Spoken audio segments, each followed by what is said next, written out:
liberty. Gonna play our guitars and sing you a country song.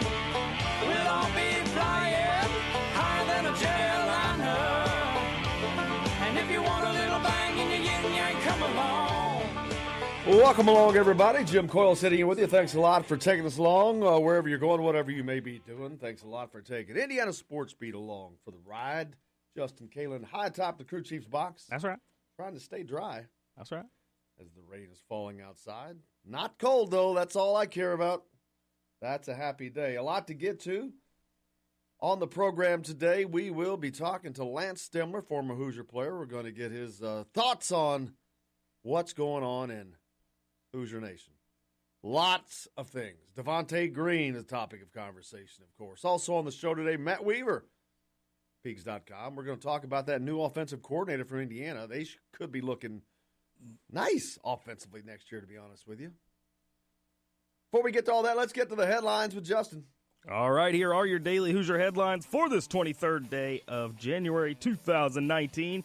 Mariano Rivera becomes the first player to be unanimously voted to the Baseball Hall of Fame. Easy for you to say. Rivera was joined by Edgar Martinez, DH pitcher Roy Halladay, and pitcher Mike Mussina.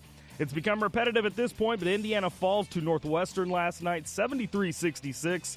Juwan Morgan led the way with 18 points and 11 rebounds. Devontae Green did not play as he is suspended indefinitely. In other Big Ten action, Michigan escapes Minnesota 59-57. Those are your daily Hoosier headlines on this January 23rd. For more information, make sure to go to thedailyhoosier.com. Mariano Rivera, first player in the history of Major League Baseball to reach the Hall of Fame on a unanimous decision. Congratulations to him, but first of all, that's a joke. Ken Griffey Jr., I'd like to know what idiots. He got 99-point-something% of the vote. 0.3. Who's the idiots that didn't vote for him? And I want you to explain to me how he was not worthy of the Hall of Fame. Yeah. Morons. 3 yeahs out of 140. Yeah, it's amazing. Congratulations to Mariano Rivera. Last night on the hardwood, of course, unless your head's in the sand. Which it might be better off there. Would be a better place. Indiana takes another loss, the 5th in a row, up at Northwestern.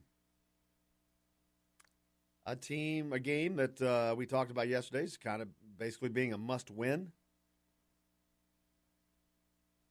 I don't know if actually it's a must-win because you still have a few games left to turn the tide. The thing is, not seeing it with this team. Not now. Not how they're playing. And now you've got a little more into the mix. Devontae Green on indefinite suspension. Lots of rumors floating around. Well, actually, it's not lots of rumors. There's about one rumor. But as of right now, it is just that, a rumor. So you can't take that stuff to the bank. Initially, I had heard it was a 3-game suspension, but that did not come from the university. And the latest now is an indefinite suspension, which gives no timeline for return. It has been my experience, indefinite suspensions are usually not for a short period of time. And that's if they come to a conclusion. It'll be interesting to see the effect that it has. I don't know that it affected them last night. They lost, yeah, but they didn't look any different than they have looked. Lost. Yeah, and that's what I was going to ask you. I know we didn't see it last night, but is the Devontae Green situation, we talked about it a little off air, is that addition by subtraction? Well, I called it that, and a lot of people think that. But the one thing you're losing is depth. Which you don't have any of. Don't have a lot of guards. Who's your guards? Besides Romeo and Al and Fennessy, Basically it. who are in the game usually. Well, Nick Roberts plays as a guard. Yes. No. He does not count as a guard. Absolutely not. Guards shoot the ball. They either shoot the ball or they distribute the ball. I believe he did he score? Did he get 2 points? Did he provide the only 2 bench points that they secured?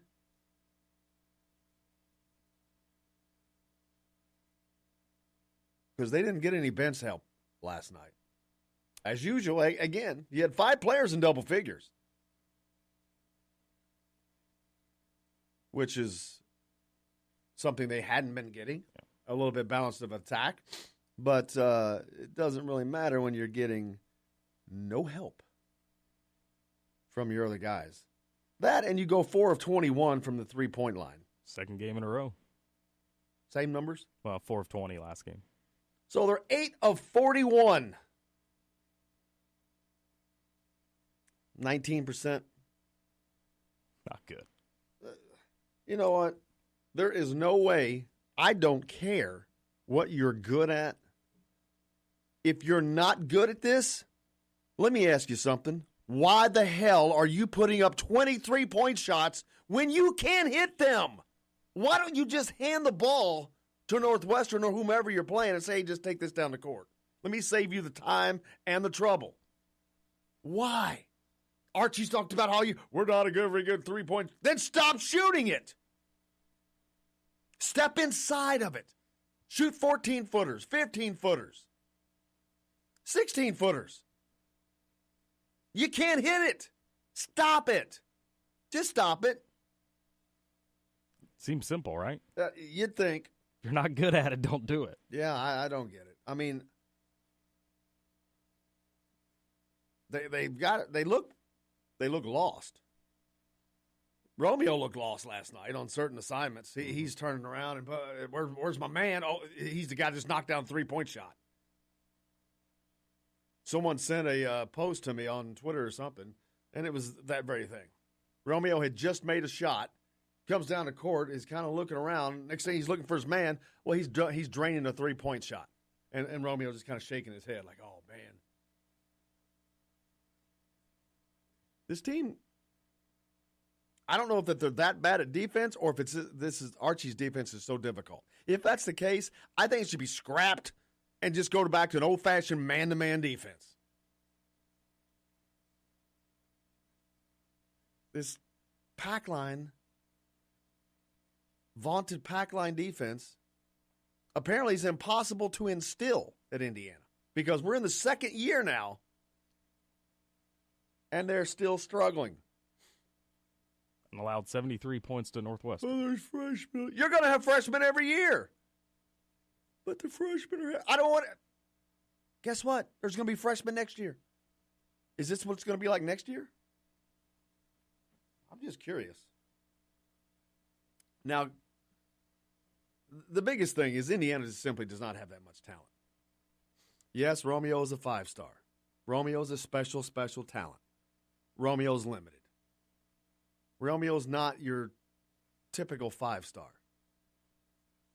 Romeo can do things that a lot of guys can't do, but there's things he can't do. He's not a shooter.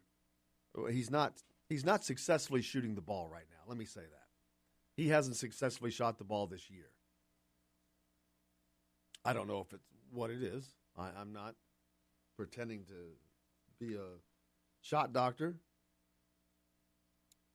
He just seems to take, every shot he seems to take is with a degree of difficulty. Fade away, step back, off balance. He does not set his feet, set his shot, and shoot. A la, say, Rob Fennessy. You know, when you see Rob Fennessy shoot, you see him square up and shoot the ball. Yeah, you don't get that from Romeo. I think part of that, though, is the way that the defense has been playing him here as of late. I mean, they're playing him different now than the beginning of the season. Baloney. That has nothing to do with you squaring up and shooting when you have the opportunity. There's never a squared up shot. It's always off balance, fall back, step back, leaner, floater, runner. It's always with a degree of difficulty. Well, it doesn't work for perimeter shooting. Evan Fitzner back into the game last night. Didn't play much the game before. Don't know how much he really added. Had that nice little hook. He did do that. Joker's already hitting us up on the text line. I get that one pulled up here pretty. Oh, no, this was asking about Devontae. Joker asking about Devontae and what it's relating to, and there has been no official word on what it is about. Like I said, there are rumors out there. Go to the fan pages. You'll see it galore. But it is not official, so I'm not going to speculate and spread the rumors any further until they are confirmed in regards to him.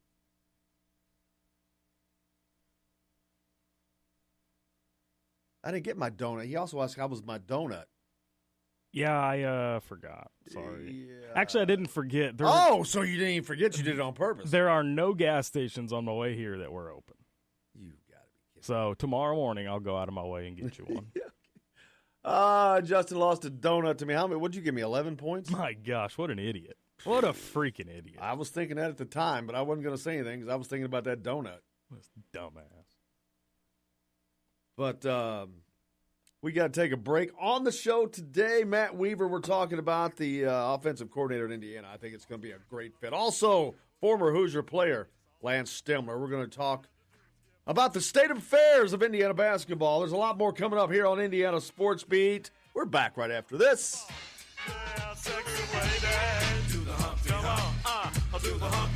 This is Jim Coyle. When I'm not on the road covering the Hoosiers, you can find me at Bubba's 33 on the northeast side of I-65 at Veterans Parkway in Clarksville. Bring the team in for that post-win meal in the family dining area or just meet friends for happy hour. Bubba's has bold burgers, hand-tossed pizzas, mouth-watering wings, and a list of select local craft brewers for the coldest beer in town. Bubba's 33 in Clarksville. Burgers, pizza, beer. Many medicines used to treat colds and flu contain acetaminophen, a pain reliever and fever reducer found in hundreds of over-the-counter and prescription medicines. But taking too much or more than one medication containing acetaminophen per day can damage your liver. So always read the label and don't take acetaminophen if you drink 3 or more alcoholic drinks every day. To learn more, visit fda.gov/OTC pain info. A message from the U.S. Department of Health and Human Services Food and Drug Administration.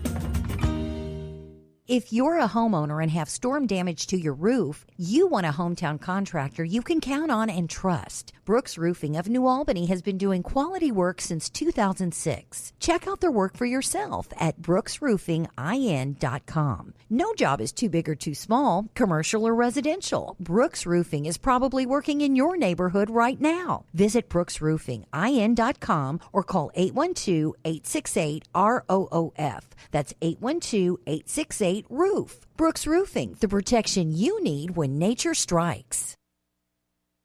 We all want a winning smile for those championship photos, and that's exactly what you will get at Reynolds Family Dentistry in Sellersburg. Reynolds Family Dentistry has been serving the dental needs of Hoosier families for over 30 years. Let Doctors Roger and Jay Reynolds take care of your family. Just off of I-65 at 809 South Indiana Avenue in Sellersburg. Call 812-246-3368. That's Reynolds Family Dentistry, 812-246-3368. This hour of Indiana Sports Beat with Jim Coyle is brought to you by the good folks at Sweetlands.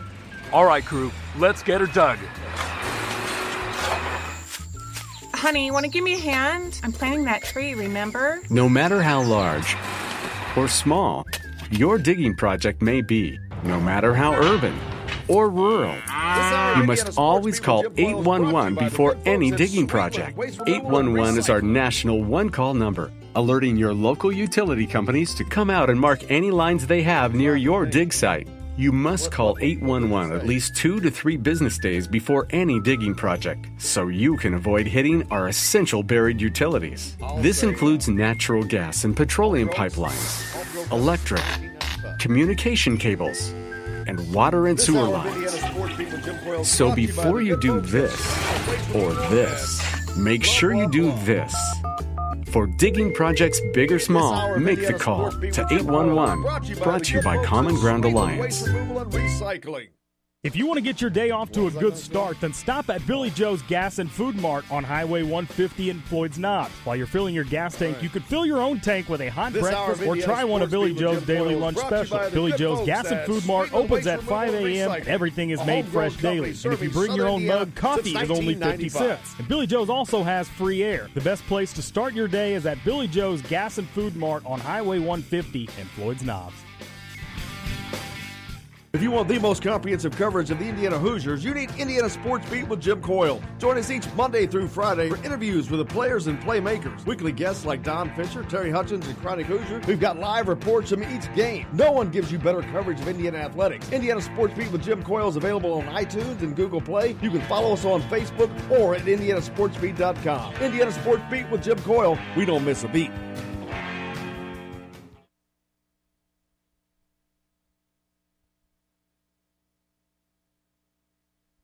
Today's guest is brought to you by Reynolds Family Dentistry of Sellersburg. You need $1 million smile for those championship photos, and that's exactly what you'll get with Reynolds Family Dentistry.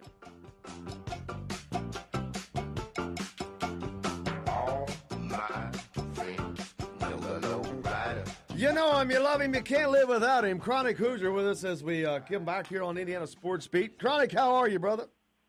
Oh, it's another day in paradise. You're sitting in the snow, or I don't even know what kind of delay it is anymore. One of these kids got too dang soft delay this morning, I think. But other than that, we're doing good. Man, we're doing good. It's been lighting up here this morning. I've been really talking about. Everybody's up in arms and about a lot of things. And I know that it's not the losses to me. It's how this team is losing. The fact that they don't even seem to care. At Purdue, I didn't see it, but I definitely didn't see it against Nebraska. But effort not being there is really just grinding me right now. No, and I think justifiably so. I would say I safely share those concerns. I mean, I think there is a baseline expectation when you're an Indiana basketball player that you're going to come out every single night when you put on those stripes, when you toss on that jersey, that you're going to play hard. And ideally, you're going to play smart, and those are minimum expectations. And I think that's fair to assume that once you've made the choice to come play basketball here at Indiana, you should fully understand exactly what that commitment means. That should be a given, and that seems to be something right now that's not necessarily been a constant for this team throughout the season. And I understand that there's a whole host of issues going on around them. Not the least of which being the injury situation. And I do understand how that affects the drain on some of these guys being asked to go out there and get 30-plus minutes every night. I also understand what it's like to be a 20-something-year-old, just period. I know what that stamina level is like as you compare it to other ages of the human development. I'm not necessarily buying that the reason that these guys are playing so flat right now is just because they're pulling so many minutes. I do think there's something going on there. End of the day, too, man, I just tweeted it out. I think these guys are in a funk. I think it's way more between their ears than it is in their sneakers. And I think, honestly, I think this should have been the perfect time for these guys, probably led by Juwan and Zach, to sit down amongst themselves without the coaches present and make a determination exactly how it is they want this season to finish, what it is they want their legacy to be as they leave this university, and what they're all about, what these guys stand for. Because right now, what we've seen over the last 4 games, with the exception of the first half of Maryland, we haven't seen a whole lot of hard-played basketball here lately. And that's something that I know most Indiana fans are not willing to accept. I have a pretty dang good idea that's something that Archie Miller and his staff are not willing to accept as well. and I have a feeling, regardless of whatever happened, whether or not there was a players' meeting, that was probably communicated unequivocally to them that dog just ain't going to hunt anymore. This is not some place where you can come out there, particularly when you're a defensive first team, and play the kind of defense they've been playing. And part of it, yes, there's certainly some things going on schematically. There's some guys that still don't quite look like they understand what Archie's trying to do with his pack line. But more than anything right now, you watch game film, whether it be Purdue, whether it be Northwestern, whether it be the second half of Maryland for that matter, beginning of Michigan State, they just ain't playing hard. They are not giving their best effort. I don't think there's anybody on that team that could look at their tape and with a straight face tell you they're out there giving their best right now. And that's not going to cut it. That's not acceptable here. It never has been. And at some point they're going to have to figure out where they go to get that baseline back. But on the positive, I expect them to turn it around tonight. I legitimately do. I think this is a matchup that's going to give them the opportunity to exert their will a little bit more on defense. Should they choose to, and that's the thing now. They got to make a choice. If all these games were just being played on paper, this recent schedule wouldn't have shaken out how it has. But I think this one sets up nicely, even though it's a road environment. It's probably the most hospitable road environment these boys are going to travel to in their entire careers, to be quite honest. Welsh Ryan is commonly known as Assembly Hall North. And, it's a Northwestern team that's not particularly potent offensively. Their defense is okay, but it's not particularly great. I think this is a team that IU is going to have an opportunity to reassert themselves and hopefully get some mojo back before Michigan comes to town this weekend. Yeah, I think that this team is led by Derek Pardon, who had a monster game against Indiana when they played in Assembly Hall, a game that Indiana barely won, but they were able to win that game. I think this is a game that Juwan Morgan, of all people, has to step up because, to me, this team has zero leadership, zero senior leadership. And I asked earlier, I said, where's that going to come from? It's got to be Zach McRoberts and Juwan Morgan. Well, how do you expect people to follow a guy who doesn't give you much on the court? And by Zach, so he's not giving much. I'm not sure how much he can lead this team. So that falls to me on Juwan Morgan's shoulders, who is out there, and he's got to lead this way, and he's got to find a way to lead this team, and I think he's got to do it by example. No, I think you're entirely right, and the thing is too, I don't know that he can do it by himself right now, and I'm not exactly sure what's going on in this locker room. There's something. I mean, there is something going on with this team right now. And it could just be self-doubt. It could be confidence. I know Archie alluded to that after the game against Purdue. This team certainly is in a crisis of confidence right now. If that's the case, I would absolutely be looking at Romeo Langford as well to have a bounce-back game tonight. After his clunker up at Purdue, foul trouble obviously kept him off the floor in the first half. But they really stymied him all throughout the second half. I mean, like a wet blanket. They were all over him.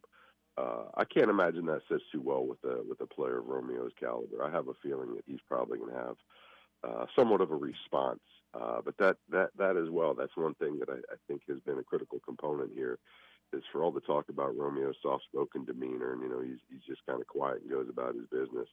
This is not a team that can afford to have only Juwan leading by example out there on the floor. I don't know that you're ever going to make a player like Romeo a particularly vocal leader at this stage of his development, just being a freshman. And that's okay. I do think that's okay. You can lead in a whole lot of ways, not the least of which is by the example you set between the whistles. And I would expect to see that. I'd expect to see some point we're going to have to get a little bit more from the upper class side of that backcourt as well with Devontae. And Al, for that matter. I think Devontae is probably better equipped for it. Just because of the way he plays and what his role is on this team. But again, when we talk about the two things I think are baseline expectations with Devontae, it's not always whether or not he's playing hard. Devontae's got to play smart, taking care of the ball. That's going to be one way I think that he's going to be able to exert some leadership, as well as perhaps by shaving some of those habits and tendencies that have made him a little bit more frustrating for Indiana fans to watch. But what's the chances of us really seeing that? Because this is a show we've seen before. And that's actually my next point. If we not getting the senior leadership on the court, then that, to me, that falls back to Archie. And I know a lot of people say, well, these aren't his players, and I get that. And I don't have a problem with it, especially the people that are off the reservation calling for Archie's head and all that. That's ludicrous, number one.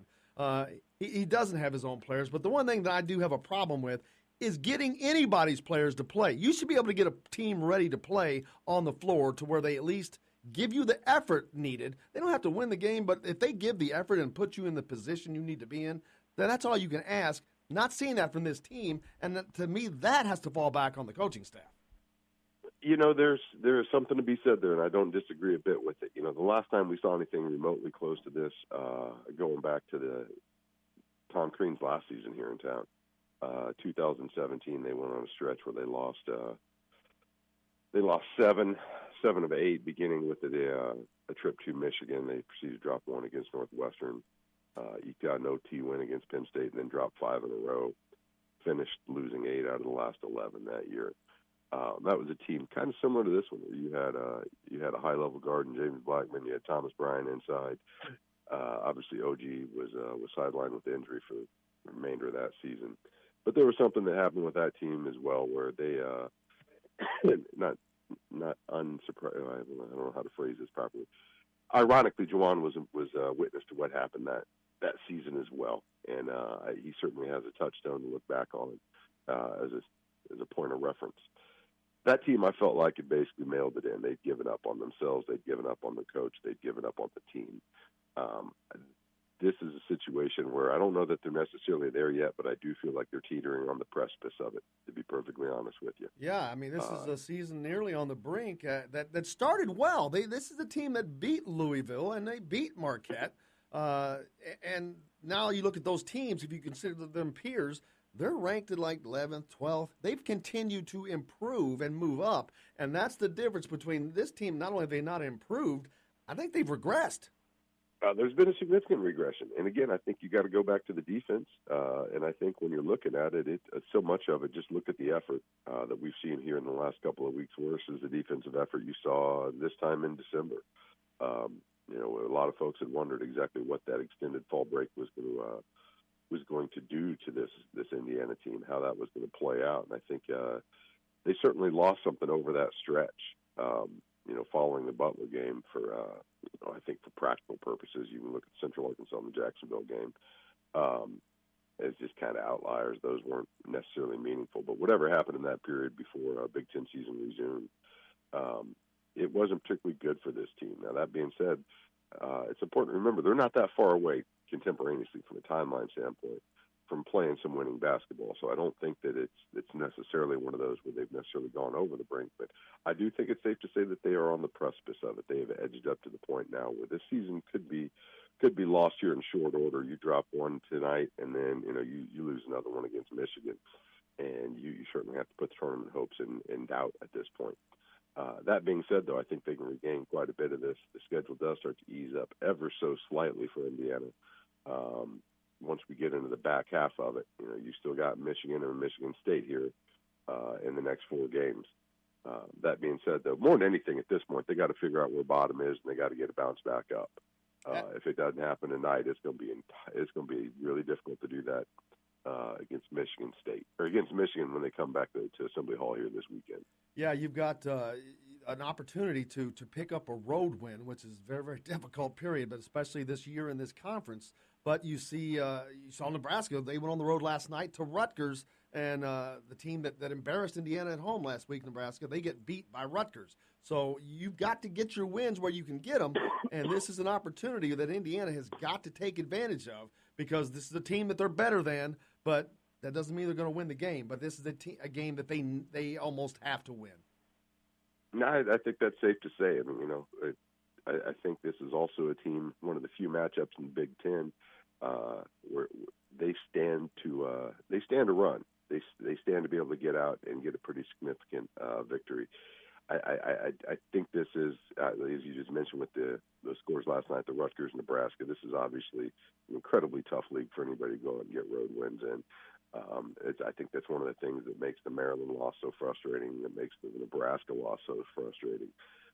Those are 2 really, really good teams. I don't think Northwestern's quite there in that upper echelon. I'd say they are more accurately probably in the bottom third of the Big Ten at this point. This is a game where they can make a statement. And I think more than anything, they need to make a statement to themselves. They need to prove to themselves once again the type of basketball they're capable of playing. And quite honestly, if they're going to have any chance of really returning to form here in the back half of the Big Ten season. They're going to have to figure out a way to do it defensively, and what better way to take that on the road, get some stops, get a win, and come back home and get ready to turn the bright lights back on. Yeah, this is a team that was as high a week ago as a number 4 seed on most mock tournament boards. Now they've dropped to like a 10, and that could continue to fall like a rock if they don't get things brought together in short order. Yeah, unquestionably. But one thing to remember as well, there's a recency bias, I believe, in the way in which the tournament's seeded. They got the resume wins early in the non-conference. I do think those will continue to pay dividends down the road. The big thing is you can't completely erase them, with something like a 6-game losing stretch in the middle of the conference season. I think mathematically that's going to make it too insurmountable to really regain on the back end of the conference. But more than anything as well, you just got to stop the skid first and foremost. When you're in a tailspin, you have got to find some bottom that you can bounce back from. And if it's not tonight, man, it's going to be a hard time to do it here over the next 4. I mean, honestly, because even though you got Rutgers in the mix and that, you're still going to Piscataway. Again, like you just said, that's not a guaranteed game at this point. Pomeroy only puts that as a 4-point win for Indiana as is right now. So more than anything, you just got to put an end to this skid.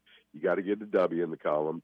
And you got to remember what it was that enabled them to win some of the closer games here just a month ago, man. They got to get back to it. And I'll tell you what, if they don't tonight, man, social media has already been a really tough place for Indiana fans right now. I don't know that I want to see what that looks like if they drop one tonight. It's going to be living hell. Chronic, you take – at the Nebraska game, you had a Christian Lander, 5-star kid from Evansville Rights, in attendance. You've got Keon Brooks on the precipice of making his decision. How does this play out with those guys, do you think? I'll tell you what, I've been having this conversation quite a bit, and that's perhaps one of the most detrimental issues with a rut like they found themselves in. Is that crisis of confidence. That's not only something in the locker room now, that's something that's visible to other people. And that's one of the things that when you're a young coach, you don't have a whole lot of tape. It's a lot easier for coaches like Archie to sell to these recruits his vision of what the program's going to be, the promise of the future, things like that, just explain to them how I'm going to utilize your services. It's a whole other thing, however, when there's tape for these guys to look at. And I would extend this logic even beyond that.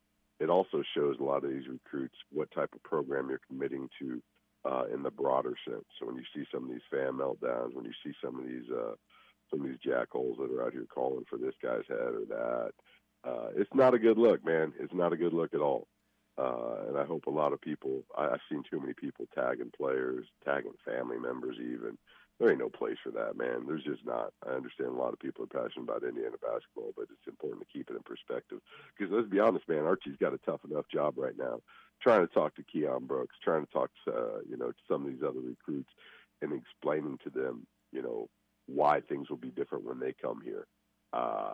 It's a tough enough task on its own when the team's playing like they are at the moment.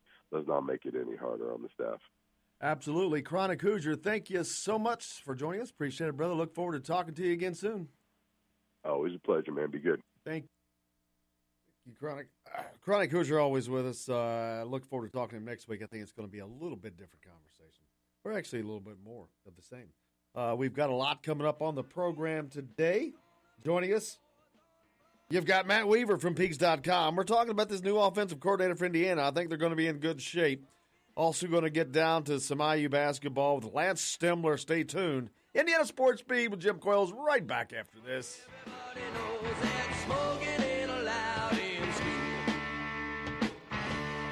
This is Jim Coyle. When I'm not on the road covering the Hoosiers, you can find me at Bubba's 33 on the northeast side of I-65 at Veterans Parkway in Clarksville. Bring the team in for that post-win meal in the family dining area or just meet friends for happy hour. Bubba's has bold burgers, hand-tossed pizzas, mouth-watering wings, and a list of select local craft brewers for the coldest beer in town. Bubba's 33 in Clarksville. Burgers, pizza, beer. Many medicines used to treat colds and flu contain acetaminophen, a pain reliever and fever reducer found in hundreds of over-the-counter and prescription medicines. But taking too much or more than one medication containing acetaminophen per day can damage your liver. So always read the label and don't take acetaminophen if you drink 3 or more alcoholic drinks every day. To learn more, visit fda.gov/OTC pain info. A message from the U.S. Department of Health and Human Services Food and Drug Administration. If you're a homeowner and have storm damage to your roof, you want a hometown contractor you can count on and trust. Brooks Roofing of New Albany has been doing quality work since 2006. Check out their work for yourself at brooksroofingin.com. No job is too big or too small, commercial or residential. Brooks Roofing is probably working in your neighborhood right now. Visit brooksroofingin.com or call 812-868-ROOF. That's 812-868-ROOF. Brooks Roofing, the protection you need when nature strikes. We all want a winning smile for those championship photos, and that's exactly what you will get at Reynolds Family Dentistry in Sellersburg. Reynolds Family Dentistry has been serving the dental needs of Hoosier families for over 30 years. Let Doctors Roger and Jay Reynolds take care of your family. Just off of I-65 at 809 South Indiana Avenue in Sellersburg. Call 812-246-3368. That's Reynolds Family Dentistry, 812-246-3368. All right, crew, let's get her dug. Honey, want to give me a hand? I'm planting that tree, remember? No matter how large or small your digging project may be, no matter how urban or rural, you must always call 811 before any digging project. 811 is our national one-call number, alerting your local utility companies to come out and mark any lines they have near your dig site. You must call 811 at least 2 to 3 business days before any digging project, so you can avoid hitting our essential buried utilities. This includes natural gas and petroleum pipelines, electric, communication cables, and water and sewer lines. So before you do this or this, make sure you do this. For digging projects big or small, make the call to 811. Brought to you by Common Ground Alliance. If you want to get your day off to a good start, then stop at Billy Joe's Gas and Food Mart on Highway 150 in Floyd's Knobs. While you're filling your gas tank, you could fill your own tank with a hot breakfast or try one of Billy Joe's daily lunch special. Billy Joe's Gas and Food Mart opens at 5 a.m. and everything is made fresh daily. And if you bring your own mug, coffee is only 50 cents. And Billy Joe's also has free air. The best place to start your day is at Billy Joe's Gas and Food Mart on Highway 150 in Floyd's Knobs. If you want the most comprehensive coverage of the Indiana Hoosiers, you need Indiana Sports Beat with Jim Coyle. Join us each Monday through Friday for interviews with the players and playmakers. Weekly guests like Don Fisher, Terry Hutchins, and Chronic Hoosier. We've got live reports from each game. No one gives you better coverage of Indiana athletics. Indiana Sports Beat with Jim Coyle is available on iTunes and Google Play. You can follow us on Facebook or at indianasportsbeat.com. Indiana Sports Beat with Jim Coyle. We don't miss a beat.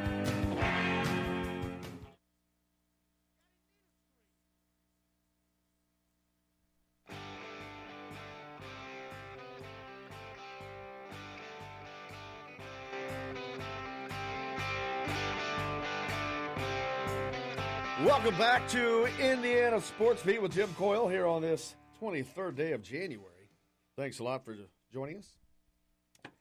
Things didn't go too well last night up in Evanston, Illinois for the Hoosiers as they took on the Northwestern Wildcats. They've now lost 5 straight in the midst of a tough stretch in the Big Ten Conference, but it's not going to get any easier because Friday night, top 10 ranked Michigan Wolverines come to town. Team that Indiana's already lost to once this season. But Indiana's looking, hapless right now. One way to put it. But if you break the numbers down, as horrible as last night was, you know who beat Indiana? A guy that hadn't even been playing. Yep. Falzon. He took 7 3-point shots. He hit 6 of them. 18 points. He scored 21 points overall. This guy hadn't even played of late. He hit as many threes last night as he had points coming into the game last night. And he hit more threes than Indiana hit as a team. Indiana loses by, 8? 7. 7 points. They let him go off at the three-point line time and time again. I don't get this. I do not understand. When a guy's hot, maybe after the third one, hey, this guy's got to lighten it up. Get on him! They did okay. Indiana did okay at the free throw line last night, but they put Northwestern at the line 29 times. Northwestern made as many free throws as Indiana took. That's never a recipe for a win. No. Now, they only lost 5 points at the free throw line between the disparity. But you only lost by 7. That means 2 points. 2 points. And you give up 10 three-pointers while you're hitting 4 of 21 yourself. And shooting 38% overall from the field, mainly because of that paltry 4 of 21. How about you stop shooting the ball and you feed the frickin' post? Now, they were without Deron Davis last night, as well as Devontae Green. They have no post presence. Fitzner had one little hook. That was it. Hard to call that post presence. He took 2 shots. Who else you got besides Justin Smith? Was 3 of 12. 3 of 12. 0 for 3. He took 3 3-point shots. Missed all 3. Romeo took 3. Missed all 3. Finney 3 of 7. He was really trying to look for a shot last night. I did notice that. Which, that's going to pay dividends in the future. His shots will fall in the future. I'm not worried about Finney. McRoberts started. I think this was an effort. They brought Al Durham off the bench. So to say they had 11 bench points last night is really a misnomer because Durham's a starter. He should have been starting. McRoberts, I don't know why he started, but 0 points, 0 of 2 shooting, 0 of 2 from behind the three-point line. He had 1 rebound. What are you getting there? I'm missing something. What is Indiana getting there? Nothing. You got Fitzner, Anderson, Moore, and Forrester coming in and playing last night. But combined, all 4 of those guys played 14 minutes. So, well, and we've heard a lot about Clifton Moore, especially from Archie here as of late. Clifton Moore is going to play more. He's going to play more. We're going to get him in there more. Then he goes out and plays 2 minutes. Yeah, I for one thing, these guys are not developing. Guess what? You're not going to have Romeo Langford and Juwan Morgan next year. And the guys that's going to take their place, they're sitting on the bench, not getting any time. Not playing. Indiana's a 5-man team right now. 6, count McRoberts. But they're basically it's a 5-man team with a 6th man rotating in. That's it. These other guys are just window dressing. Yeah, and that's not ideal for a team. I mean, you look at the minutes played last night for this team, 36, 34, 33, 32, 33. I mean, that's not a recipe for success. And Archie was actually asked that after the game last night. Are there too many minutes being played between your main guys? That is what it is right now. Until we can find some, more off the bench, until we can find some more opportunities to get those guys in, that's what it was tonight. Hopefully it'll be different as we continue to, evolve as the season goes. And, tonight those guys logged a lot of minutes, and that's probably what it's going to be. Hopefully we can get Evan a little bit more. Hopefully we can get Cliff and Denise and Jake in there a little bit as well right now because that's what we have. So basically, yes is the answer. There's a lot of things I like about Archie. I don't think that he is as spot on with his team to the media as he could be. Not to put him down, but, dude, just be honest with everybody else. We're all seeing it. We all know. Yes, the starters are playing too many minutes because you don't have a bench, but just say that. You don't have to throw them under the bus. Guys aren't developing. We don't have, between the injuries and freshmen, we don't have a lot to replace it with right now. Yeah, and it's gotten frustrating almost to a point to listen to it because he continues to have hope and talk about how he wants to use all these guys. Well, he has to. I guess, yeah. He has to be that, but I mean, less coach speak. More truthful. I think the fans would appreciate that. Yeah. I really do. And now you've got other issues going on with Devontae Green, who is on indefinite suspension from the team. A lot of people that see that as and you asked me a minute ago, and I posted that very thing yesterday. Is this addition by subtraction? A lot of people weren't fans of Devontae Green's play. He'd kind of gotten a handle on the turnovers of late. Yeah. But he's still shooting 1 for 5, 1 for whatever. He's 1 for. Still forcing a lot of shots that unnecessary bad shots. Not running the offense. He's not a two guard. He doesn't score. He's not in control. So he's definitely not a point guard. Not sure where he's going to play. He seems like he's definitely a Green type player because he obviously likes to play without constraints. And this team has a lot of constraints on it. There are a lot of procedures to follow defensively, which leads to their offense. I really don't know what their offense is. I still don't. Stagnant. There's that. But Romeo Langford followed his 3-point performance with a 12-point performance on 4 of 10 shooting. He did hit all 4 of his free throws, but missed all 3 of his 3-point shots. Going back to the depth a little bit, Archie was asked about Race Thompson after the game. Didn't realize Race was close, but apparently he is. Let's have a listen. See, Race has been cleared for the first time for full contact. He's participated in our last few practices. It's been about 10 weeks where he hasn't done anything. I don't mean done anything, but obviously from an up-and-down basketball 5-on-5, he just started with that. He wasn't going to be available to play tonight. Moving forward, as he continues to practice, we have to just make a decision. But, I wouldn't be surprised if we don't go with Race here down the stretch if he can help us. That would be a boost. Yeah. I'm not even really wanting to get all jacked up about that. Just not a whole lot to get jacked up when it for. happens, it happens, if it happens. So, nice to hear, especially since I think that they could really, really use some help right there. Yeah. But how much help can he be? He hasn't played all year. And the funny thing is, if you look at the numbers from last night, Justin Smith, he had 10 and 12. Double-double. Juwan Morgan had 18 and 11. That's a pretty daggone good night for your guys down low. When's the last time Indiana had 2 double-doubles in the same game? I mean, that's 26 points and 23 rebounds from your guys down there. That, you can't ask for a lot more than that.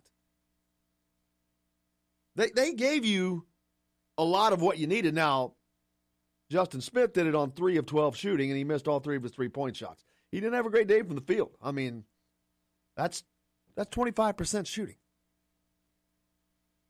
It's nice that he had 10 and 12, but he expended a lot of energy to get that. Morgan, on the other hand, 7 of 15, so he was at least 50% thereabouts. He only attempted 1 3-point shot that he missed. He had all 4 of his free throws. Free throw shooting was good.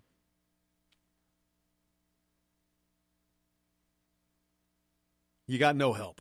They cannot. There you go. You got your men down low getting 26 points and 23 rebounds combined. That's a great night. If you could get that production out of those guys, you should be winning games. Because usually you're getting production from other places. But Romeo's 4 of 10. Finney's 4 of 12. McRoberts was zip. Al Durham was decent, 11 points on 4 of 7 shooting. Only 2 of 5 at the free throw line and 1 of 4 behind the stripe. But then you go to Forrester, 0. Moore, 0. Anderson, 0. Fitchner, 2. You look at the other side of the slate, Northwestern, Falzon, 21 points. 6 of 7 behind the three-point line. 3 of 3 at the free throw line. Only played 20 minutes. That's pretty effective. Yeah. That's pretty efficient. And for a guy who hasn't hardly played it all this season to come in and do that, it brings me to a point. Tim texted in and said, one player has a breakout night, always happens. Against Indiana. Yeah. Last time it was Pardon. Of course, all he did last night was 17 and 6. No big deal. 7 of 11 shooting. Of course, that's okay. You have to expect that from him. He's going to give that to you. But when Indiana did fine down low. They didn't lose the game down low. They lost the game because they can't shoot. Pure and simple. They lost this game by 2 3-pointers and a missed free throw. It's that simple. I don't understand how at this level you cannot shoot the ball from 19 feet 9 inches or whatever the measurements are now at this level. I don't get that. If you're a guard, period, in Division I, that should not be a difficult shot. If you're able to set yourself and take the shot, I'm not talking about a running floater from 3 or fallback 3. I'm talking about just a set-up 3-point shot. You should be able to hit a decent percentage. There's no way a Division I team at this level should be in this situation. You look at other teams all around, they got guys that will come off the bench that are walk-ons that can do better than that. Yeah. Why? What's going on at Indiana that's causing this? I just obviously there's some stuff going on in the locker room maybe with the Devontae Green situation. Who knows? Maybe that's affecting the team. Maybe there's no effect. I don't know. I'm not saying that it is. I don't know. Everybody can speculate to that and think that. And it would make sense, but it could be no truth to it at all. They could be all best buddies. I don't know that that's the case.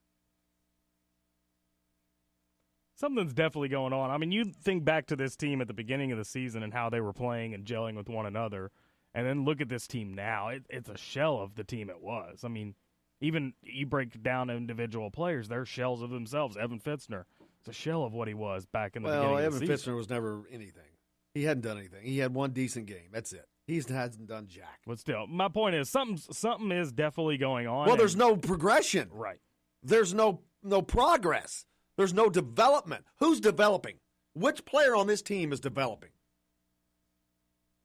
Who's gotten better? Crickets. Exactly. That's why you see Marquette ranked in the top 12 or whatever. That's why you see these teams that Indiana's beaten early in the season. They're all playing better now. They're all improving. Yeah, there's injuries that played a big part of this. I'm not going to ignore that. But that's only part of it. As badly as they need a shooter, and knowing that they weren't a good shooting team, why in the hell would you go bring in Evan Fitzner instead of a sharp shooter? He was supposedly a 42% shooter, but really, just get a guy that is a shooter. That's just a thought.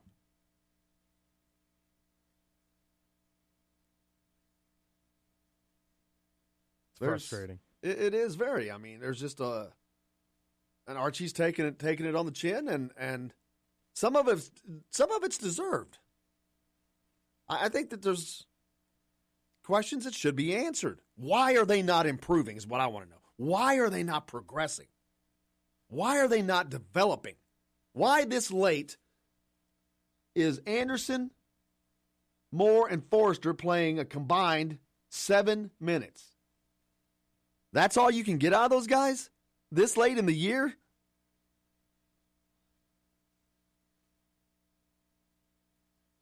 Surprising. I guess so, but surprising. Those are all Archie's recruits. Yeah. So there goes that excuse. They're freshmen. So that's not to be ignored. But just talking about some development here. We're not talking about being all Big Ten. We don't even need third team, all Big Ten. Weren't these guys all 4-stars? Yep. I thought 4-stars were pretty good.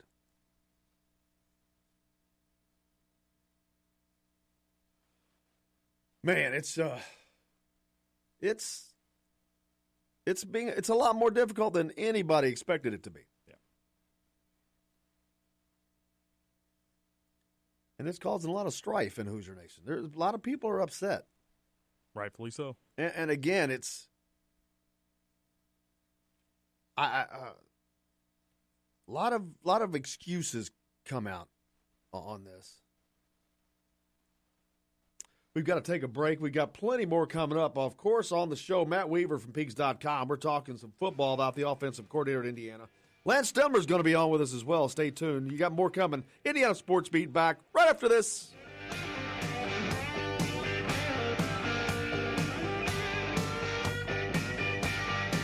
This is Jim Coyle. When I'm not on the road covering the Hoosiers, you can find me at Bubba's 33 on the northeast side of I-65 at Veterans Parkway in Clarksville. Bring the team in for that post-win meal in the family dining area or just meet friends for happy hour. Bubba's has bold burgers, hand-tossed pizzas, mouth-watering wings, and a list of select local craft brewers for the coldest beer in town. Bubba's 33 in Clarksville. Burgers, pizza, beer. Many medicines used to treat colds and flu contain acetaminophen, a pain reliever and fever reducer found in hundreds of over-the-counter and prescription medicines. But taking too much or more than one medication containing acetaminophen per day can damage your liver. So always read the label and don't take acetaminophen if you drink 3 or more alcoholic drinks every day. To learn more, visit fda.gov/OTC pain info. A message from the U.S. Department of Health and Human Services Food and Drug Administration. If you're a homeowner and have storm damage to your roof, you want a hometown contractor you can count on and trust. Brooks Roofing of New Albany has been doing quality work since 2006. Check out their work for yourself at brooksroofingin.com. No job is too big or too small, commercial or residential. Brooks Roofing is probably working in your neighborhood right now. Visit brooksroofingin.com or call 812-868-ROOF. That's 812-868-ROOF. Brooks Roofing, the protection you need when nature strikes. We all want a winning smile for those championship photos, and that's exactly what you will get at Reynolds Family Dentistry in Sellersburg. Reynolds Family Dentistry has been serving the dental needs of Hoosier families for over 30 years. Let Doctors Roger and Jay Reynolds take care of your family. Just off of I-65 at 809 South Indiana Avenue in Sellersburg. Call 812-246-3368. That's Reynolds Family Dentistry, 812-246-3368.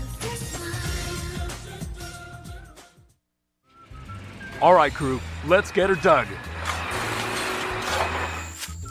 Honey, want to give me a hand? I'm planting that tree, remember? No matter how large or small your digging project may be, no matter how urban or rural, you must always call 811 before any digging project. 811 is our national one-call number, alerting your local utility companies to come out and mark any lines they have near your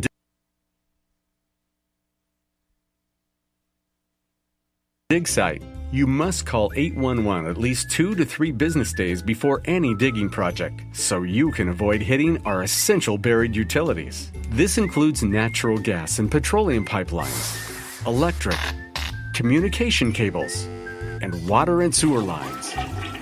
So before you do this or this, make sure you do this. For digging projects big or small, make the call to 811. Brought to you by Common Ground Alliance.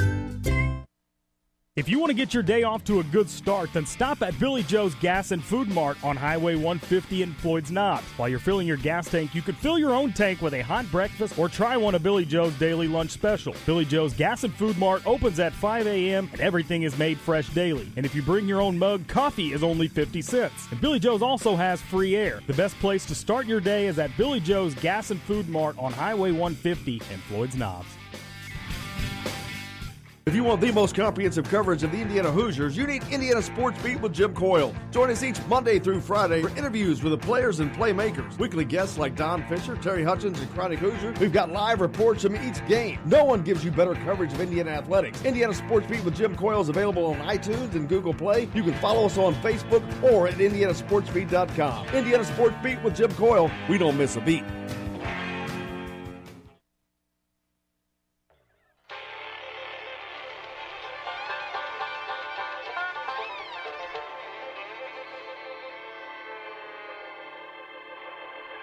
Well, we're coming to your city.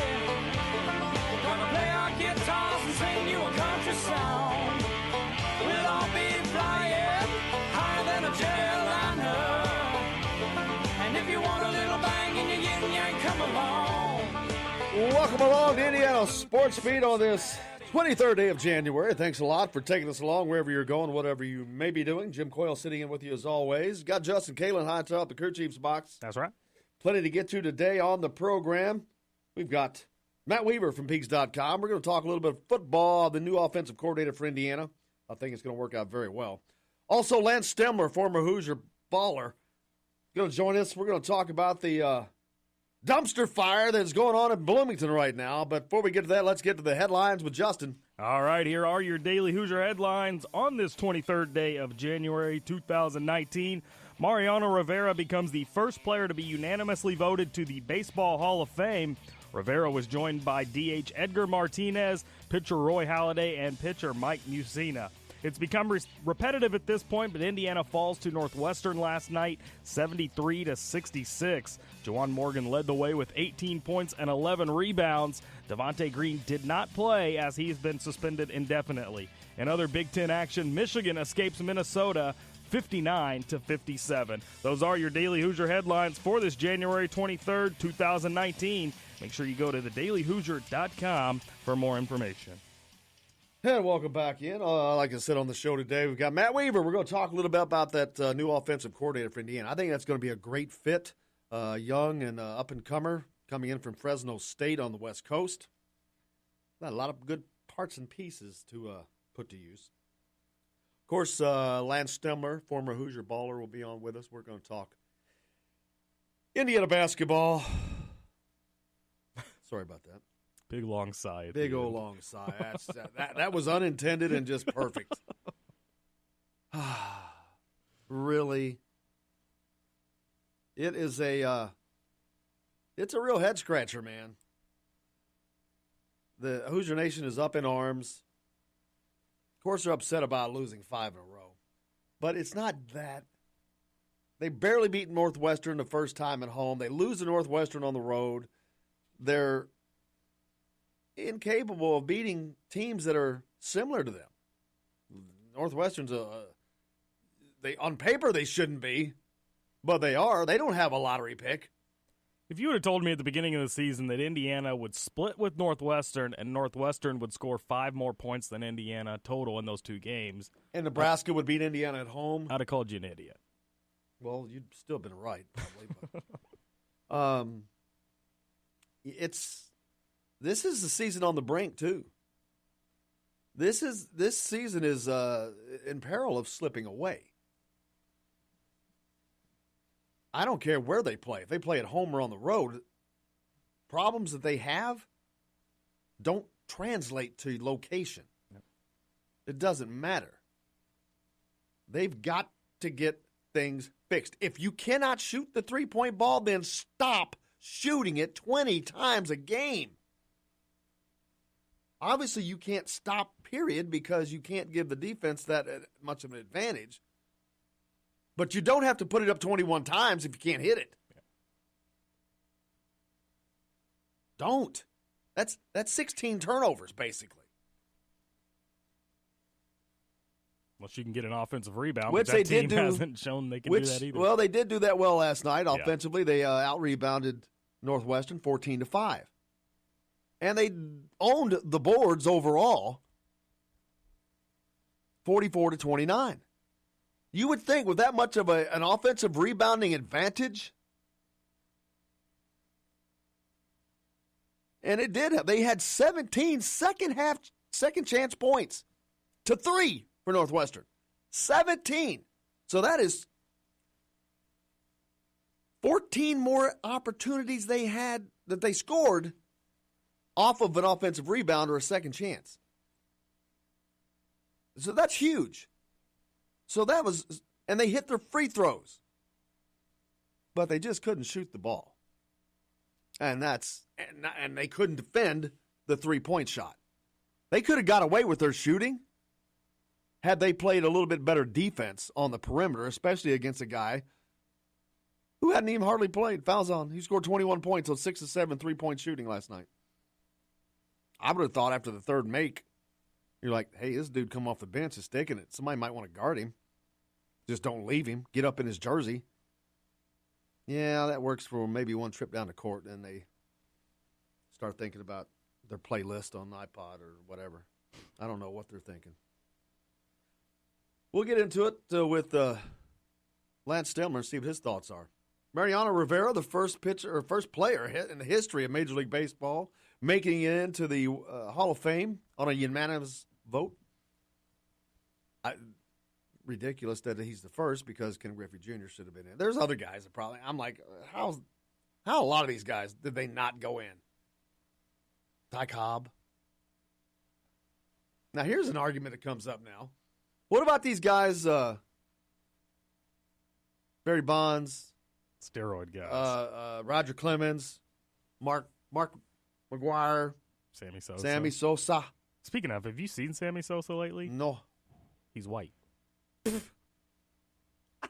thought you were going to say he's big as the house. No, he did the whole Michael Jackson thing. White was not what I was thinking. He looks crazy. But anyways, no.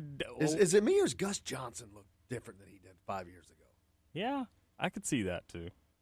Anyway, the point I was going to get to is those steroid guys that are still have a shot to get in, that they probably will eventually get in. Somebody's going to. They cheated the game. How is this? To me, that's worse than what Pete Rose did. Oh, by far. But yeah, Pete Rose is Pete a Rose cancer. didn't do anything wrong. Well, he bet on baseball. Bet on his team every time. Well, he bet on him to win. Never bet against him. And yeah, it was against the rules, and he should have done it. But, okay, you're going to ban him from baseball, but these guys still have a shot to get in the Hall of Fame? They cheated the game. Yeah. What they were doing had a direct effect on the field. And you can argue, Pete Rose could have. He didn't. To my knowledge, he did not bet on his team to lose. He's come out and said he never once bet on his team to lose. I would believe that. I mean, his betting on him was stupid. Getting caught was dumber. What good's it do to have a guy go making your bets if he's, I'm putting these down for Pete Rose? What the hell good did that do you? You can't get one guy that can keep his mouth shut? Here's $1,000. Go bet it on this. Don't tell him who it's for. So you're obviously in the camp of those guys shouldn't get in. Pete Rose should get in. Should, yes. But like the Mark McGuire. I have a greater difficulty of those other guys, those steroid guys getting in than I do Pete Rose. Yeah. For one thing, as a player, him betting on baseball, nothing to do with his playing career. Now, you want to ban him as a manager? Not let him in as a manager? Well, he's not going to get in as a manager anyway. But as a player, put him in as a player. For sure. One of the greatest players of all time. Didn't do it with steroids. He did it with Wheaties. So that's my little rant on that. Let me ask you this. Do you see anybody in the near future becoming a unanimous lock to the Hall of Fame? Maybe a Derek Jeter? How's he not? Is he worthy of the Hall of Fame? Yeah, oh yeah. Okay, how's he not unanimous? How, I just, the guys that you know that belong in the Hall of Fame, how are they just not unanimous? There's just some. They're just, really? Cal Ripken Jr. That's not worthy of the Hall of Fame? Right. He wasn't unanimous. Played in 6,000 straight games or well, whatever nobody it was unanimous. Yeah. How about, here's the name for you. Babe Ruth.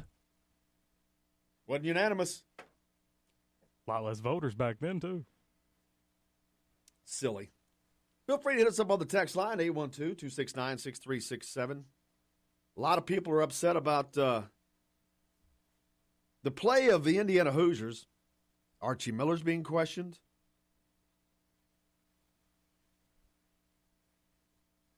And with good reason. There's a lot of confusion. What are they doing? They're supposed to be hanging their hat on defense, yet the defense is getting worse.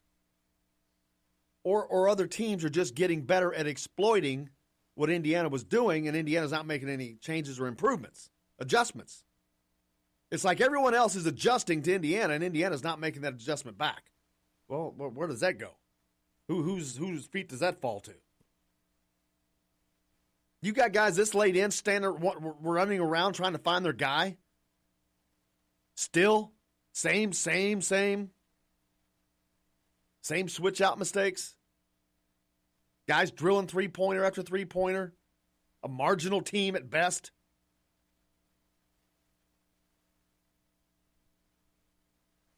I mean, it's killing them, I know, to not bring anybody off the bench. Then that begs the next question. Why are those bench guys not being developed? Boy, you got a question that leads to another question. A lot of questions. A lot of questions. We've got a break to get. We've got a lot to get to. Matt Weaver's on the show. He'll be up with us next. We're going to talk a little football. Indiana Sports Beat with Jim Coyle back right after this.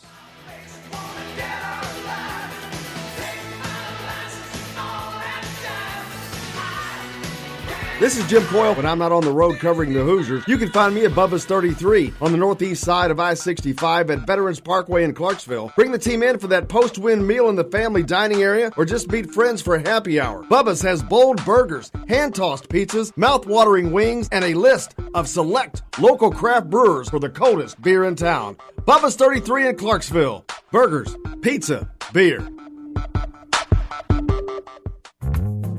Many medicines used to treat colds and flu contain acetaminophen, a pain reliever and fever reducer found in hundreds of over-the-counter and prescription medicines. But taking too much or more than one medication containing acetaminophen per day can damage your liver. So always read the label and don't take acetaminophen if you drink 3 or more alcoholic drinks every day. To learn more, visit fda.gov/OTC pain info. A message from the U.S. Department of Health and Human Services Food and Drug Administration. If you're a homeowner and have storm damage to your roof, you want a hometown contractor you can count on and trust. Brooks Roofing of New Albany has been doing quality work since 2006. Check out their work for yourself at brooksroofingin.com. No job is too big or too small, commercial or residential. Brooks Roofing is probably working in your neighborhood right now. Visit brooksroofingin.com or call 812-868-ROOF. That's 812-868-ROOF. Brooks Roofing, the protection you need when nature strikes. We all want a winning smile for those championship photos, and that's exactly what you will get at Reynolds Family Dentistry in Sellersburg. Reynolds Family Dentistry has been serving the dental needs of Hoosier families for over 30 years. Let Doctors Roger and Jay Reynolds take care of your family. Just off of I-65 at 809 South Indiana Avenue in Sellersburg. Call 812-246-3368. That's Reynolds Family Dentistry, 812-246-3368. All right, crew, let's get her dug. Honey, want to give me a hand? I'm planting that tree, remember? No matter how large or small your digging project may be, no matter how urban or rural, you must always call 811 before any digging project. 811 is our national one-call number, alerting your local utility companies to come out and mark any lines they have near your dig site. You must call 811 at least 2 to 3 business days before any digging project so you can avoid hitting our essential buried utilities. This includes natural gas and petroleum pipelines, electric, communication cables, and water and sewer lines. So before you do this or this, make sure you do this. For digging projects big or small, make the call to 811. Brought to you by Common Ground Alliance.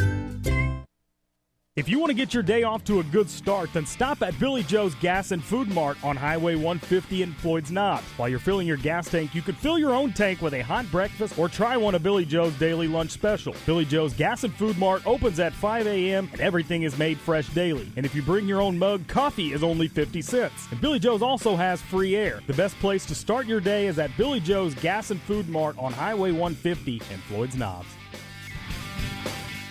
If you want the most comprehensive coverage of the Indiana Hoosiers, you need Indiana Sports Beat with Jim Coyle. Join us each Monday through Friday for interviews with the players and playmakers. Weekly guests like Don Fisher, Terry Hutchins, and Chronic Hoosier. We've got live reports from each game. No one gives you better coverage of Indiana athletics. Indiana Sports Beat with Jim Coyle is available on iTunes and Google Play. You can follow us on Facebook or at indianasportsbeat.com. Indiana Sports Beat with Jim Coyle. We don't miss a beat.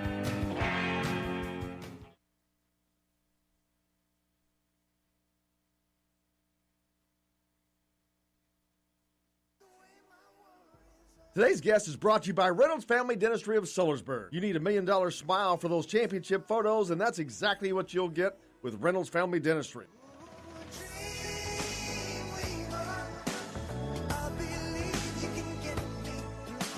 Welcome back to Indiana Sports Beat.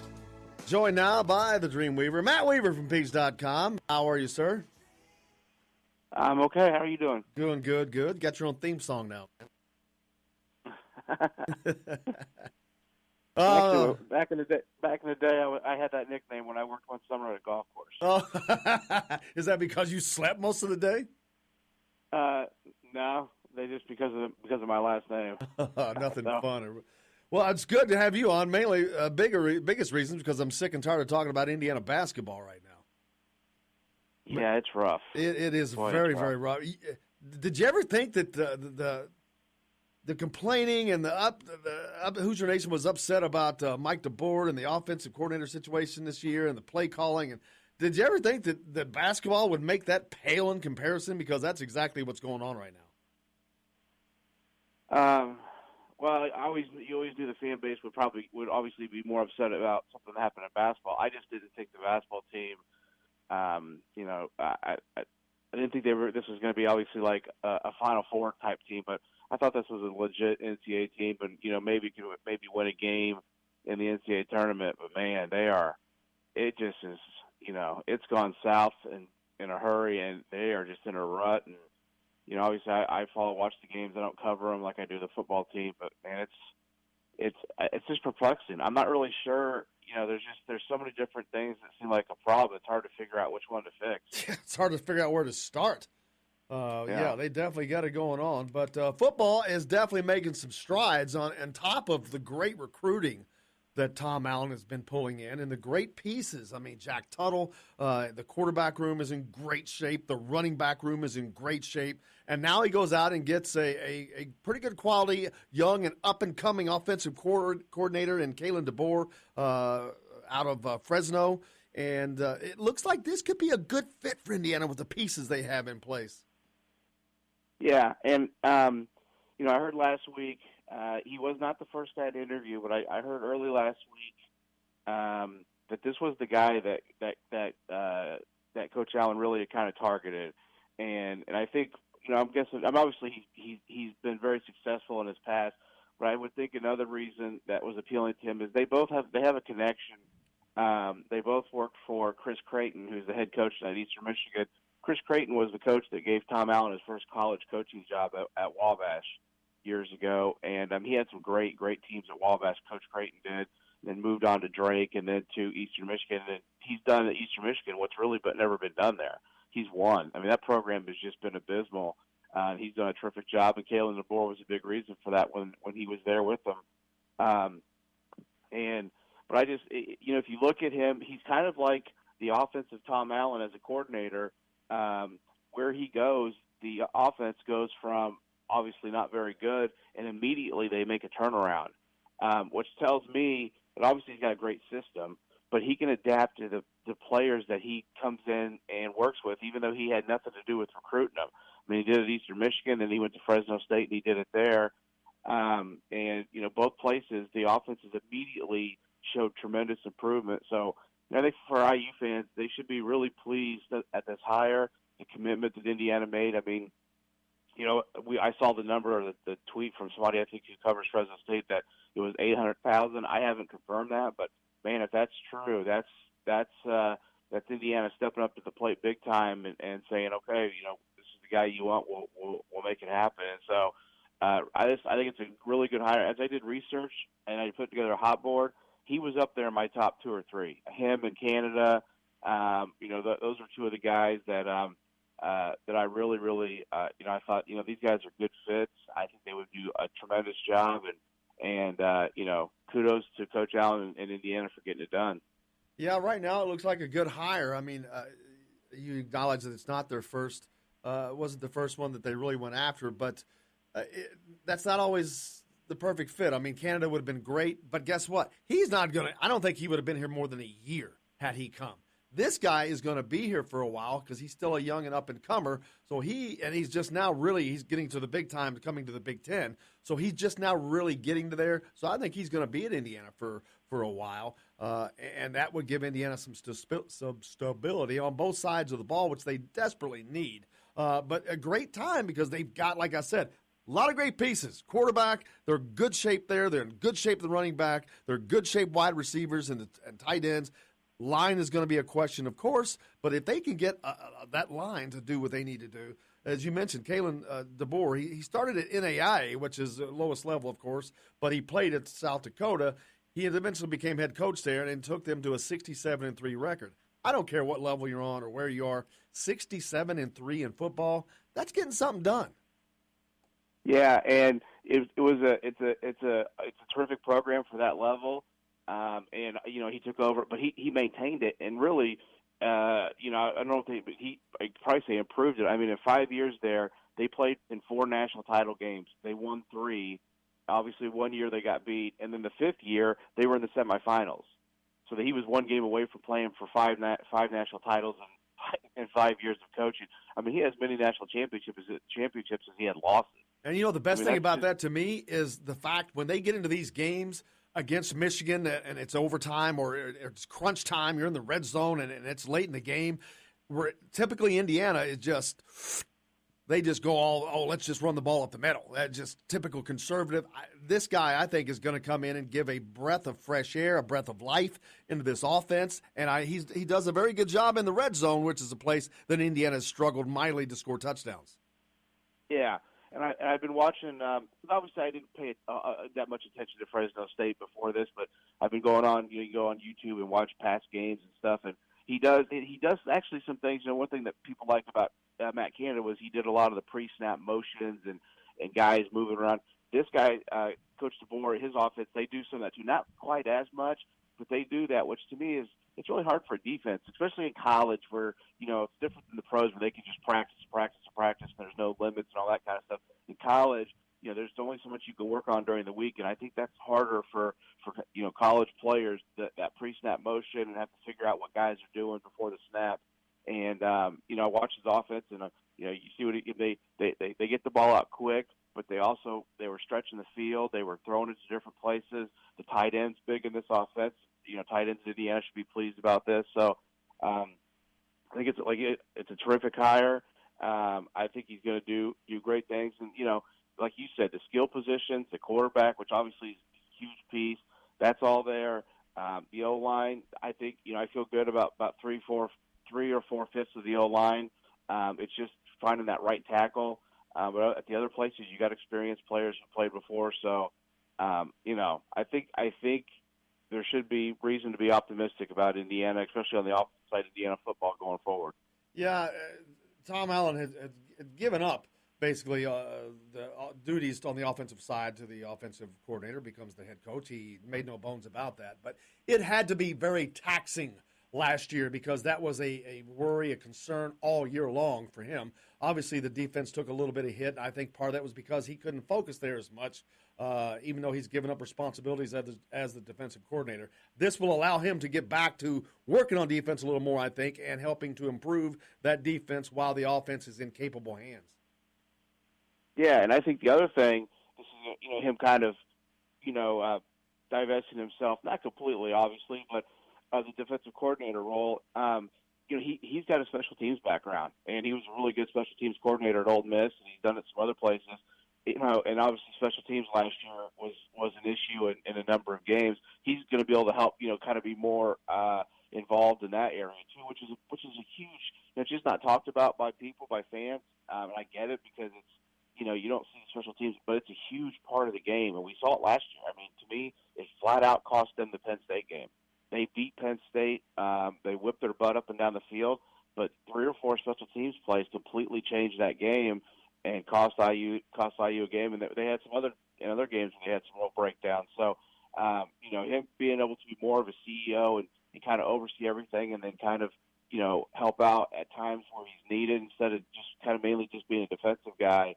I think it's going to be what it shows is it shows Coach Allen's growth as a coach. I mean, a lot of guys it's hard for them to give things up or admit they need to change things, and he's not so stubborn or so bullheaded that he's not willing to change. He's adapting, he's adjusting, and that to me is a sign of a guy who knows what it takes to be a head coach.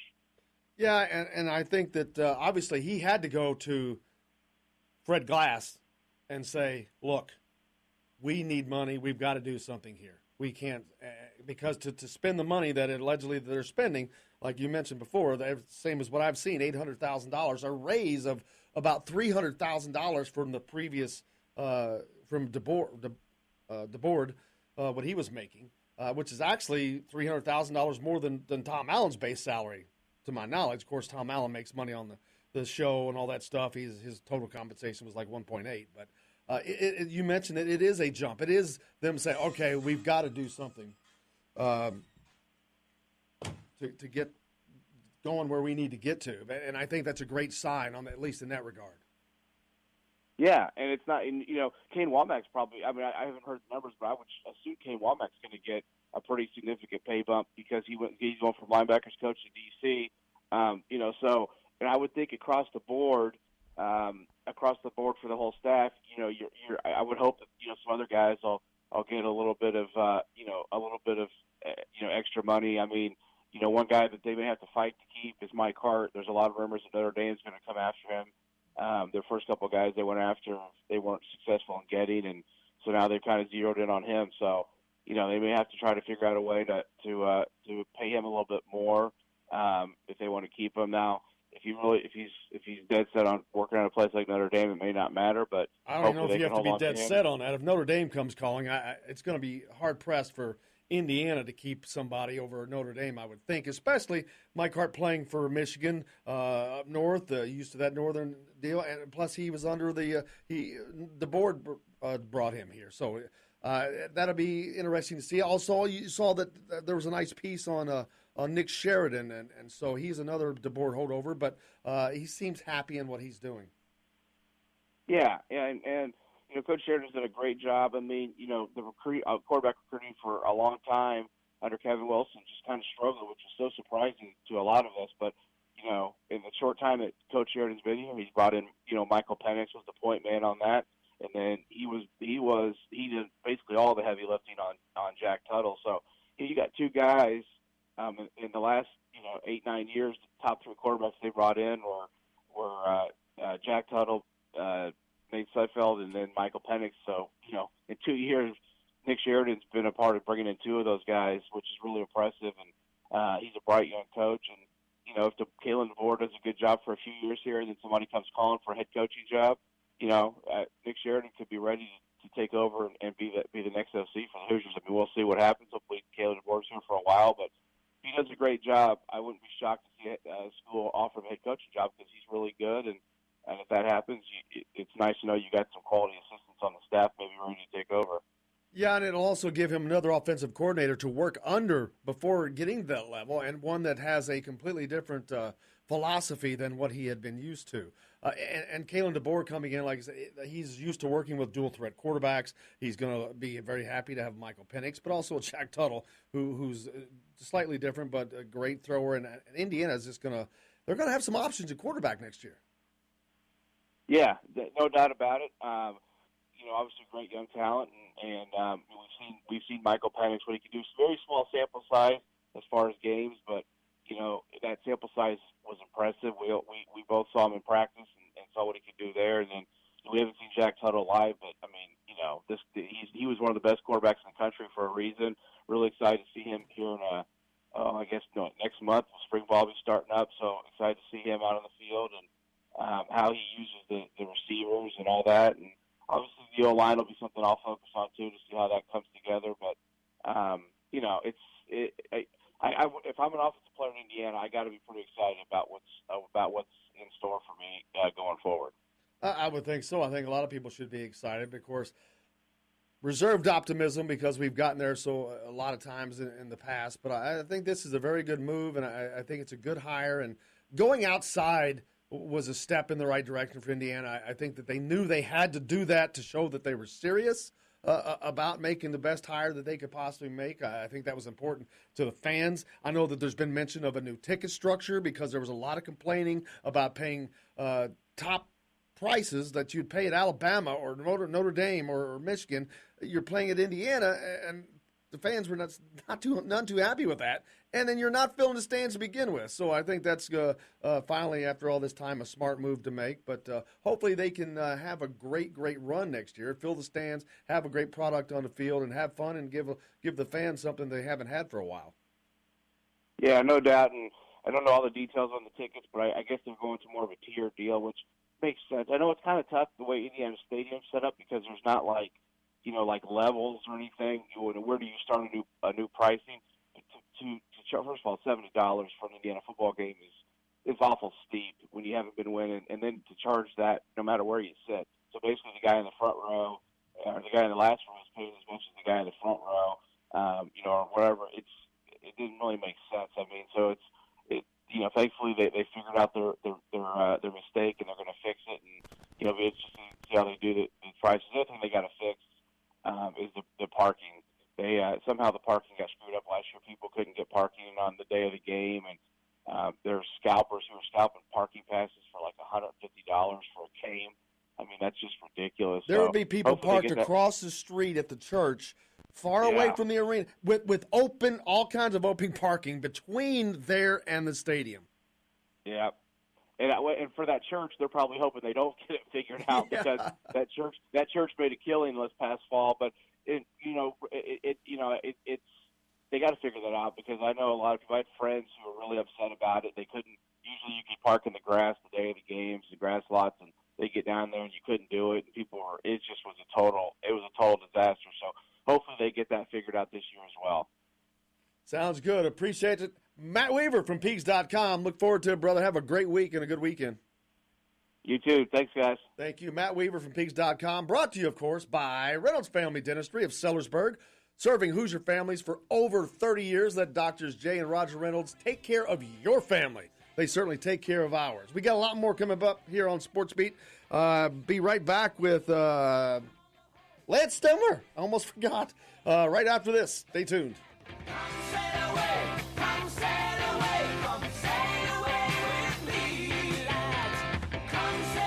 This is Jim Coyle. When I'm not on the road covering the Hoosiers, you can find me at Bubba's 33 on the northeast side of I-65 at Veterans Parkway in Clarksville. Bring the team in for that post-win meal in the family dining area or just meet friends for a happy hour. Bubba's has bold burgers, hand-tossed pizzas, mouth-watering wings, and a list of select local craft brewers for the coldest beer in town. Bubba's 33 in Clarksville. Burgers, pizza, beer.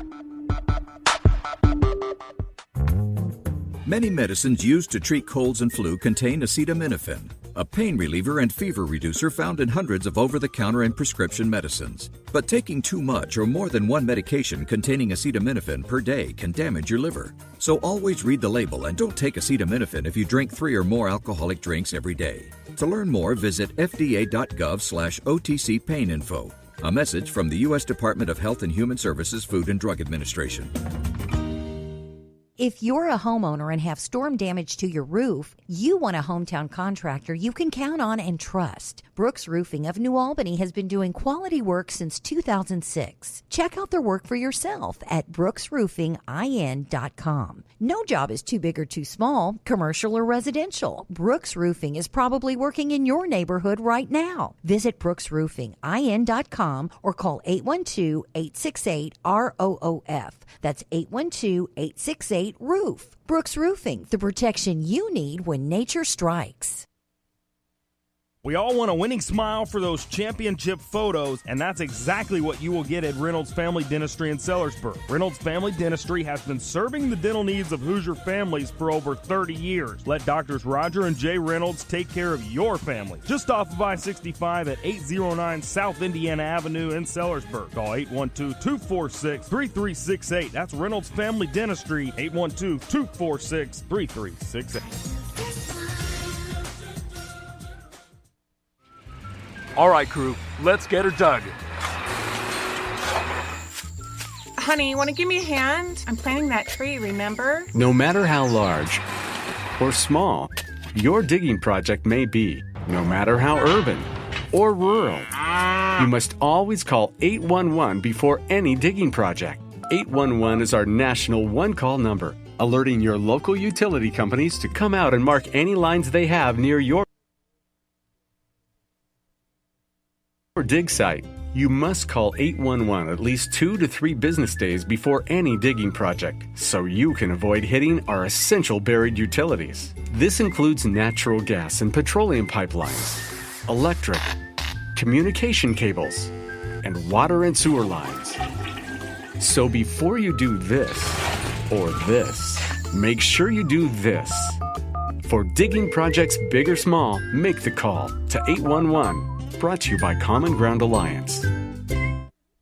If you want to get your day off to a good start, then stop at Billy Joe's Gas and Food Mart on Highway 150 in Floyd's Knobs. While you're filling your gas tank, you could fill your own tank with a hot breakfast or try one of Billy Joe's daily lunch special. Billy Joe's Gas and Food Mart opens at 5 a.m. and everything is made fresh daily. And if you bring your own mug, coffee is only 50 cents. And Billy Joe's also has free air. The best place to start your day is at Billy Joe's Gas and Food Mart on Highway 150 in Floyd's Knobs.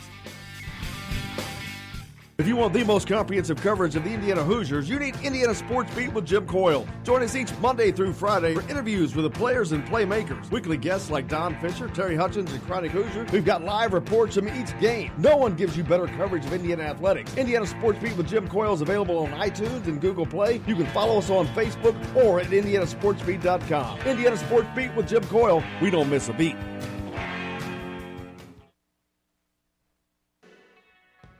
Today's guest is brought to you by Bubba's 33 in Clarksville with hand-tossed pizzas, bold burgers, and ice-cold beer.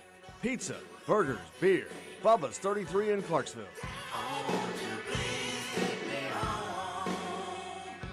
Welcome back to Indiana Sports Beat here on this 23rd day of January. We'd hope by now that things would be going well up in Bloomington, but Lance Stemler, that is not the case, my friends. No, it's not, is it? Man, it's no one expected this to be a Final Four team and all that stuff, but and the expectations were probably too high. I'm going to give you that, but man, they weren't this high. They weren't this too high, and things are going from bad to worse in a hurry. Yeah, at a certain point, you just got to, so to speak, stop the bleeding. And I thought last night, road game, I caught most of the game. They at least fought for the first time in a couple games. They didn't give up when they were down 15 in the second half, and came back, cut it to almost 3, I think, 5 or 3, and at least you're seeing some fight in them now. Whereas I almost didn't see that the last couple games, but I guess that's probably the only positive you can take out of a 4 or 5 game losing streak. Yeah, and offensively, other than being just putrid from behind the three-point line at 4 of in the last 2 games, they're 8 of 41 or something like that. It's just mind-boggling. I want to say they said 10 of 55 in the last 3 games. How's that possible at this level? It's mind-boggling. And let's be honest, you're not going to win basketball games by shooting at that level. With the game the way it is now, you're just not going to win shooting like that. So that's kind of where it comes from. You got to generate offense from somewhere, but going 10 of 55 in 3 games isn't going to get done. So I don't know. That's why Coach Miller gets paid the big bucks to figure that out. Absolutely, and that's I think a lot of people are questioning some of the things that's being done from a coaching standpoint. Defensively, and as a team, period, they're not really what you'd say they're improving. They're almost regressing, and I think that last night you still saw some guys turning around looking for their guy, and he's draining a three-point shot. Yeah, that's just – some of it's immaturity. Some of it's just being young. And that regression happens at times. I thought early in the year they played better earlier than I expected defensively, but the competition level was lower for the most part. I mean, they had some tough games here and there, but once you hit conference season and it becomes more of a grind, the middle part of the season is always the hardest when conference just gets going. The travel, the everything, and being young, being freshmen. I mean, not to make excuses. There's going to be some breakdowns here and there with a young team. My thing is, you just want to see them fight. You want to see the effort, really trying. And there was times last night, but I felt like last night was the first time in 3 games where I didn't want to throw the remote through the TV. Outside of the shooting part, mainly the defensive and the effort part. Yeah, and now there's some other things coming out. We've all been thinking of what's going on. There's something else going on with this team. Now there's a little. Devontae Green has been suspended. Nothing's been said for why. A lot of rumors out there, but those are all rumors. But there's obviously something going on. And so now we've got some internal strife where you've got a player suspended, a player that had been playing that you'd expected some production out of, but that wasn't really coming. As you think that there's some things going on in the locker room, maybe how does that affect the team, whether there is or even if we think that there is? How much can that affect this team? I mean, it can definitely have an effect, and it's just like any family, anything that people want to judge from the outside all the time. That's just the way society is, and that's the way people operate. Fans want to criticize Coach Miller. They want to do this and that. When they're not with the kids every day, they're not around the team they don't know what's really going on. And sometimes winning kind of hides things.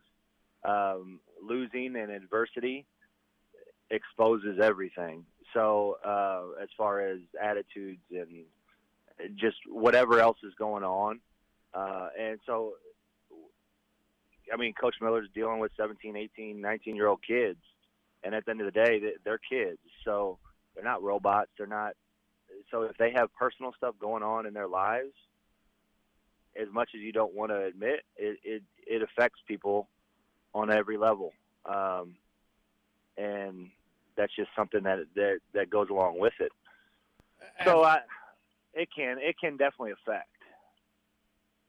Absolutely, and you've only been out of the game or away from Indiana for 10 years, but it's so different as far as social media and things like that now. How, with the way that Hoosier Nation has been up in arms and complaining, and social media has been on fire, is the team seeing that? Are they hearing that? Or are they able to ignore that kind of stuff as a player? I would like to think they can ignore it or they don't get on it, but it's kind of human nature. And I got to think that I'm sure they, in this day and age, and social media was completely different until my age. I mean, 10 years ago, Facebook was just starting, I think, in between my junior and senior year. We stayed away from it, but I think Peegs was just coming on, and I mean, you just kind of want to know sometimes, and when people are trashing you and that are supposed to be fans, that can definitely, I wouldn't say hurt your confidence, because I mean, all these kids are confident, but it doesn't help the situation, and it drives me crazy even now. I get off social media because I know what the kids are going through to a certain extent, and it's just annoying to see and hear people. Everyone's got a comment, everyone's got a opinion, but most people with those opinions haven't been in Coach Miller's shoes. They probably never even coached middle school basketball. So to criticize him, and I mean, thinking about it last night, you look at Mississippi State, who's coaching there. Oh, Ben Howland. They just cracked the top 25. Rick Barnes has Tennessee ranked number 1 in the country. How's Texas doing right now? But college basketball fans have become so fickle that they want instant success, and Coach Miller's got to build his program. In his second year, things don't happen overnight. Absolutely, and not to point out, but I'll use Devontae Green as an example. His style of play does not seem to fit the style of play that Archie's trying to run, and obviously he was a Crean recruit. I think he's more used to a little bit less constraint, but I don't want to go too deep there because I don't really have a lot of basis on that. It's just an outside guess. But getting his players in to run his style is obviously something that he desperately needs. But the injuries on top of that, it's not helped, obviously. But they know what they have now, and they have to play within the confines of what they have, and they're not getting anything from their bench players. Zach McRoberts, they started last night, so they actually got some bench points from Al Durham, but that's really just smoke and mirrors because Al Durham normally would start, and they didn't get anything from Zach McRoberts or anybody off the bench. And then you got Northwestern, who brings Falzon in and leads the game in scoring by knocking down 6 of 7 3-pointers. They're not getting that from the bench. No, and they're not. And at the end of the day, with all that I said before, it's still Indiana University. And who's ever on that roster is talented, and they've just got to step up and play. And like I said before, my biggest thing is your effort. With Zach starting last night, you saw a little bit of that, but it's a leadership within the team issue right now, to me, from the outside looking in, more so than what a coach can only push a team so far or only make them play so hard because he's got a finite number of people that he can put in the game or put in to do it. Someone's got to get it going, and at a certain point, you got to take ownership of that team, and you need a strong personality to pull these guys up. So hopefully they follow Zach. We have a lot of kids who would like to lead by example. It seems like on this year's team, but they need a vocal energy guy that is going to hold people accountable within the team, to where if you're not playing hard, get out. And that's just the way it needs to be, and good teams have that.